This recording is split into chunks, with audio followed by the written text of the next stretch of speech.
नमस्कार दोस्तों, स्वागत है आपका।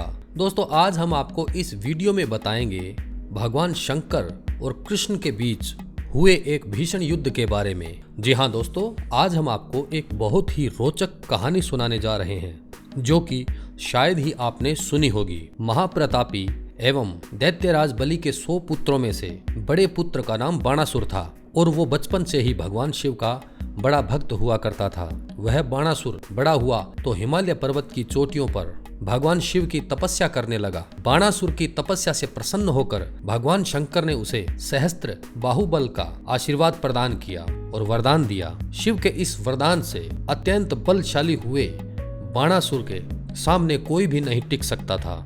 वह बहुत शक्तिशाली हो गया था। वरदान से महाबली हुए बाणासुर को अपनी शक्ति पर इतना घमंड हो गया कि वो किसी को कुछ भी नहीं समझता था। फिर उसने कैलाश पर्वत पर जाकर भगवान शंकर को ही युद्ध के लिए चुनौती दे डाली। बाणासुर की इस मूर्खता से क्रोधित हुए भगवान शिव ने कहा कि तेरा अभिमान ज्यादा दिन तक नहीं टिकेगा और तेरा नाश करने वाला जन्म ले चुका है। जिस दिन तेरे महल की ध्वजा गिरे उस दिन तू समझ लेना कि तेरा काल आ गया है। अब बाणासुर उस ध्वजा के गिरने का इंतजार करने लगा। दोस्तों, आपको बता दें कि बाणासुर की एक पुत्री भी थी जिसका नाम उषा था। एक दिन उषा ने स्वप्न में भगवान श्री कृष्ण के पौत्र अनिरुद्ध को देखा। वह इतना आकर्षक था कि उषा उस पर मोहित हो गई। सुबह उठकर उषा ने अपने स्वप्न की बात अपनी सहेली चित्रलेखा को बताई। चित्रलेखा ने अपनी योग माया से अनिरुद्ध का चित्र बनाकर उषा को दिखाया। उषा तुरंत उस चित्र को पहचान गई और कहा, यह वही राजकुमार है जिसको मैंने स्वप्न में देखा। इसके बाद चित्रलेखा ने द्वारिका जाकर सोते हुए अनिरुद्ध को पलंग सहित उषा के महल में पहुंचा दिया। जब अनिरुद्ध नींद से जागा तो उसने अपने आप को उषा के महल में पाया। आगे ये हुआ कि उषा ने अनिरुद्ध को अपने स्वप्न वाली बात बताई तथा उसने उसके साथ विवाह करने की इच्छा जताई। अनिरुद्ध भी उषा पर मोहित हो गए तथा उसके साथ महल में रहने लगे। और जब उषा के महल से किसी पुरुष की आवाज पहरेदारों को सुनाई दी तो उन्हें संदेह हुआ और उन्होंने इस बात को बाणासुर को बताया। इसी समय बाणासुर के महल की ध्वजा भी गिर गई और उसे यह समझते देर नहीं लगी कि महल में ऐसा कोई व्यक्ति आ गया है जो उसकी मृत्यु का कारण बनेगा। फिर बाणासुर ने उषा के महल में जाकर बलपूर्वक अनिरुद्ध को बंदी बना लिया। उधर अनिरुद्ध को उसके महल से गायब देख द्वारिका में सब चिंतित हो उठे और अनिरुद्ध की खोज खबर करने लगे।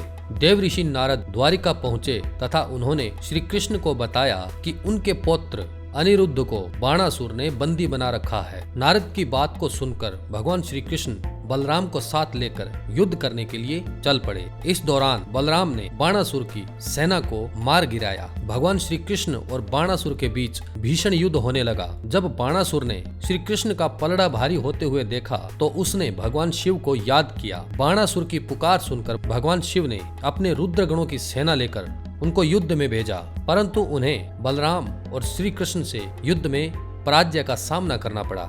अंत में महादेव खुद युद्ध में आए। भगवान शिव और कृष्ण के मध्य इतना भयंकर युद्ध हुआ कि संपूर्ण सृष्टि इसके प्रभाव से कांपने लगी। जब श्री कृष्ण को लगा कि भगवान शंकर के रहते हुए अनिरुद्ध को नहीं बचा पाएंगे, तब उन्होंने अपने दोनों हाथ जोड़कर भगवान शिव से स्तुति की और कहा, हे देवेश्वर, आपने तो खुद कहा था कि मैं बाणासुर की मृत्यु का कारण बनूंगा, परंतु आपके रहते यह कार्य संभव नहीं हो सकता। आपकी कही हुई बात मिथ्या नहीं हो सकती। प्रभु, अतः आप ही कोई मार्ग निकालें। तब महादेव शिव ने श्री कृष्ण को आशीर्वाद देते हुए कुछ इशारा किया। भगवान शिव का इशारा पाते ही श्री कृष्ण ने उन पर निद्रासन चला दिया, जिससे शिव गहरी निद्रा में सो गए और युद्ध रुक गया। अंत में श्री कृष्ण ने सुदर्शन चक्र को निकालकर बाणासुर की भुजाएं काटनी शुरू कर दी। श्री कृष्ण ने बाणासुर की 4 भुजाएं छोड़कर सभी भुजाएं काट दी। बाणासुर की भुजाएं काटने के बाद भगवान श्री कृष्ण ने बाणासुर के सिर को धड़ से अलग करने के लिए सुदर्शन चक्र को आदेश दिया, पर आदेश पूरा होने से पहले ही भगवान शिव पुनः निद्रा से जाग गए। अपने भक्त का जीवन समाप्त होते देख शिव एक बार फिर रण क्षेत्र में आ गए और उन्होंने श्री कृष्ण से कहा कि वो बाणासुर को मरने नहीं दे सकते क्योंकि वो उनका भक्त है।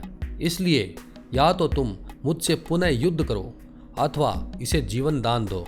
भगवान शिव की बात मानकर भगवान श्री कृष्ण ने बाणासुर को मारने का विचार त्याग दिया और महादेव से कहा कि हे भगवान, जो आपका भक्त हो उसे इस ब्रह्मांड में कोई नहीं मार सकता, किंतु इसने अनिरुद्ध को बंदी बना रखा है। यह सुनकर शिव ने बाणासुर को अनिरुद्ध को मुक्त करने की आज्ञा दी। इसके बाद बाणासुर ने भगवान शिव की कृपा से अपनी पुत्री उषा का हाथ अनिरुद्ध के हाथ में दिया और श्री कृष्ण का समुचित सत्कार करके उन्हें आशीर्वाद दिया। उम्मीद करता हूँ कि आपको यह वीडियो पसंद आई होगी। प्लीज हमारे चैनल को सब्सक्राइब कीजिए।